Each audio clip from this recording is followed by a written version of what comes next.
Hola, bienvenidos de nuevo al curso de fenómenos de transporte uno. Vamos a hablar el día de hoy de lo que es el balance de cantidad de movimiento.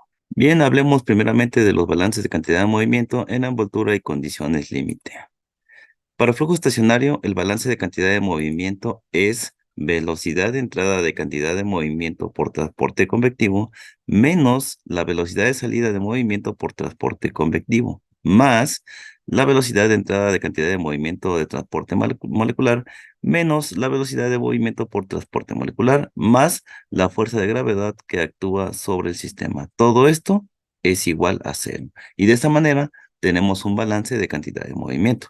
Hablemos de la generalización de la ley de la viscosidad de Newton. Por lo general, estamos interesados en flujos más complicados en los que los tres componentes de velocidad pueden depender de las tres coordenadas y posiblemente del tiempo. Por lo tanto, debemos tener una expresión más general de la ecuación, ¿sale? Entonces aquí tenemos la ley de viscosidad de Newton, donde me dice que tau Yx, o el esfuerzo cortante, es igual a menos la viscosidad por la derivada de la velocidad entre la derivada de la amplitud o de la distancia que estemos trabajando, ¿vale? Pero debe simplificarse esta ecuación para flujo de corte en estado estacionario. Para hacer esto, consideramos un patrón de flujo muy general, en el cual la velocidad de flujo puede estar en varias direcciones, en varios lugares, y puede depender también del tiempo. Los componentes de velocidad están dados por las siguientes expresiones, donde tenemos velocidad en x, eso es igual a velocidad en x que depende de x, y, z y el tiempo. Lo mismo para y y lo mismo para z. ¿Bien? En tal situación, habrá 9 componentes de esfuerzo, tau y j, donde I y j pueden tomar los valores de x, y, z, en lugar del componente tau y x que aparece en la ecuación que vimos anteriormente, ¿sale? En esta parte, o sea, aquí tenemos y, x, pero en cualquier momento podría ser xy, xz, zz, xx, y, y en general lo que estemos trabajando. Por lo tanto, debemos comenzar definiendo estos componentes del estrés. En la figura se muestra un pequeño elemento de volumen en forma de cubo dentro del campo de flujo. Cada cara tiene un área unitaria. En el centro del elemento de volumen está la posición X, Y y Z. Este punto que tenemos aquí, aquí en este punto tenemos la posición X, Y, Z. En cualquier instante de tiempo, podemos cortar el elemento de volumen de tal manera que eliminemos la mitad del fluido que lo contiene. Podemos cortarlo de una manera transversal, cortarlo de esta manera, cortarlo de esta manera. De tal modo de que solamente nos quede la mitad del flujo que estemos trabajando. Entonces, vamos a partirlo de esta forma y tenemos estas expresiones, el esfuerzo tau en dirección X y la presión por el espesor en la dirección X, ¿sale? Lo mismo para Y lo mismo para Z. Entonces, ahí tenemos el corte que habíamos mencionado para cada una de nuestras componentes. Luego, podemos preguntar qué fuerza se debe aplicar sobre la superficie libre, la parte sombreada, para reemplazar la fuerza que el fluido que se eliminó ejerció sobre esta superficie. Para esto, habrá dos contribuciones a la fuerza, la asociada con la presión y la asociada con las fuerzas viscosas. La fuerza de presión siempre será perpendicular a la superficie expuesta, eso hay que tenerlo claro. Entonces tenemos aquí la fuerza de presión y está de manera perpendicular para X, para y para Z. Por lo tanto, en la fuerza por unidad de área de la superficie sombreada será un vector P delta X, es decir, la presión, un escalar, multiplicada por el vector unitario en la dirección X. De manera similar, la fuerza sobre la superficie sombreada será P delta y P delta Z. Las fuerzas de presión se ejercen cuando el fluido está en estado estacionario y también cuando se encuentra en movimiento. Las fuerzas viscosas entran en juego solo cuando hay gradientes de velocidad dentro del fluido. En general, no son perpendiculares al elemento de la superficie ni paralelas a este, sino más bien a algún ángulo en la superficie. En A vemos una fuerza por unidad de área, tau X, ejercida sobre el área sombreada. Lo mismo para el caso de Y y Z. Cada una de estas fuerzas, que sabemos que son vectores, tiene componentes que son escalares. Por ejemplo, en la parte del esfuerzo tau X, tiene componentes X, Y y Z, como vemos ahí, tau XX, tau XY y tau XZ. Por lo tanto, ahora podemos resumir estas fuerzas en una tabla, todas las que están dirigidas sobre el área sombreada. Tenemos aquí la tabla, el resumen de los componentes del tensor de estrés molecular o tensor de flujo de momento molecular, ¿sale? Entonces, toda esta parte de aquí van a ser el transporte molecular. Ojo con eso, en esta tabla estamos resumiendo el transporte molecular para cada una de las caras que estamos manejando. En dirección sombreada hacia la parte de X, lo que tenemos aquí, la dirección sombreada en la parte de Y, la que tenemos aquí, y la dirección sombreada que tenemos en la parte de Z, ¿sale? Pues tenemos un vector de fuerza de área unitaria sobre la cara sombreada, que es la densidad de cantidad de movimiento sobre lo que estamos trabajando. Para el caso de X, vamos a tener pi x es igual a P por delta X más tau X, ¿sale? Esta misma puede tener sus escalares, que en el caso que sea pi xx va a ser igual a P más tau xx. Para la componente Y o una componente Y, vamos a tener pi xy es igual a tau xy. Para su parte, en la componente Z, vamos a tener pi xz es igual a tau xz. Lo mismo para Y lo mismo para Z. Presta mucha atención en esta parte. Cuando tenemos la componente o las componentes XX, vamos a tener esta expresión. P más tau XX. Cuando tenemos YY, vamos a tener pi YY, presión más tau YY. Y cuando tenemos Z, vamos a tener P más tau ZZ. Entonces, chécate esta parte de aquí, presta mucha atención en esta parte, donde son iguales, tenemos la acción de la presión, ¿lo ves? Mientras donde no son iguales, no estamos incluyendo la presión.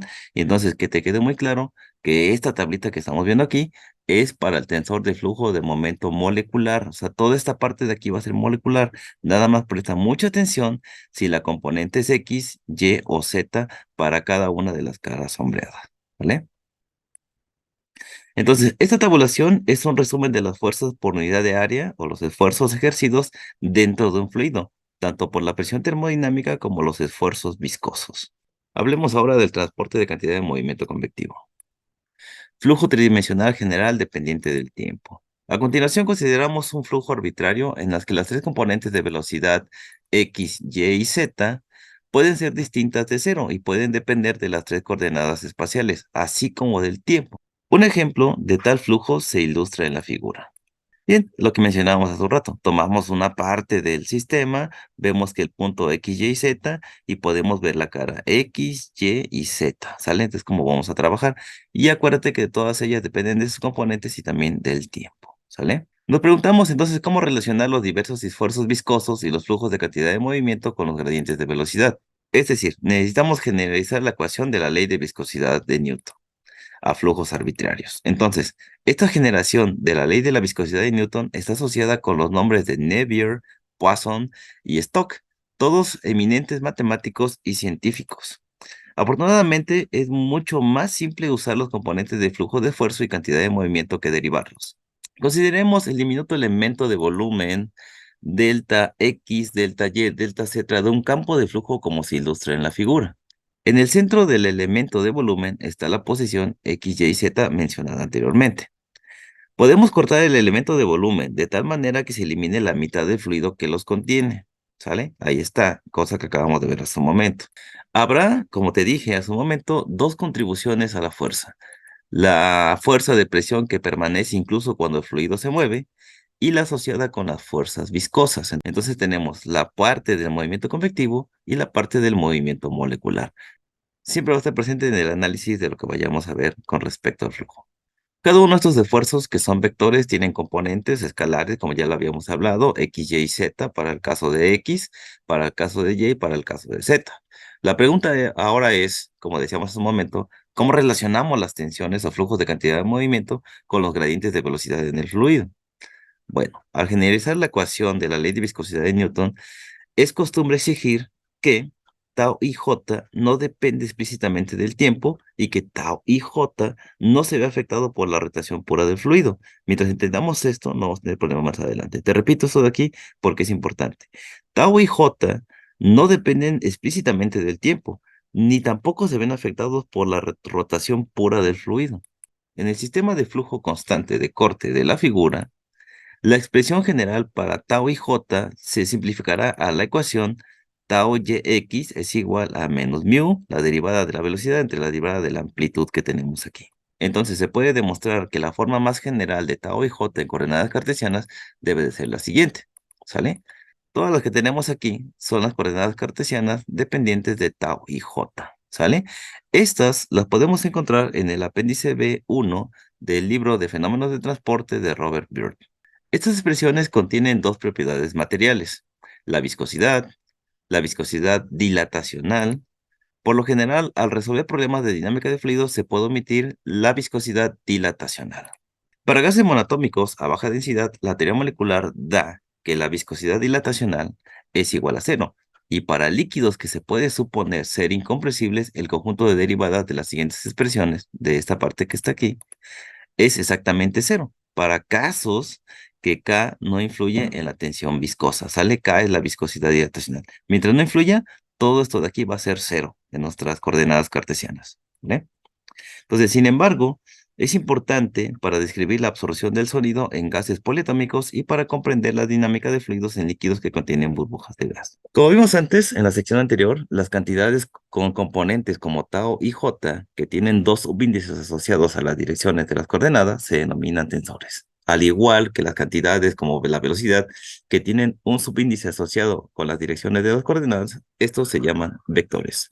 Por lo tanto, nos referimos al esfuerzo cortante como el tensor viscoso o el tensor de flujo de cantidad de movimiento con componentes I, J. Cuando no haya posibilidad de confusión, se puede omitir el modificador viscoso, una discusión de vectores y tensores que se pueden encontrar en el apéndice A del BIRD. Cuando uno mira las componentes del esfuerzo dados por las ecuaciones vistas anteriormente, está claro por qué las personas que trabajan en este campo les gusta usar la notación más compacta. El tensor de tensión viscosa, que es el flujo de cantidad de movimiento, se puede escribir en notación de tensor vectorial como tau es igual a menos mu y toda la expresión que tenemos aquí. Vamos a definir cada una de ellas. La primera, esta que está aquí, esta que tenemos aquí, se denomina tensor de gradiente de velocidad, el que está aquí.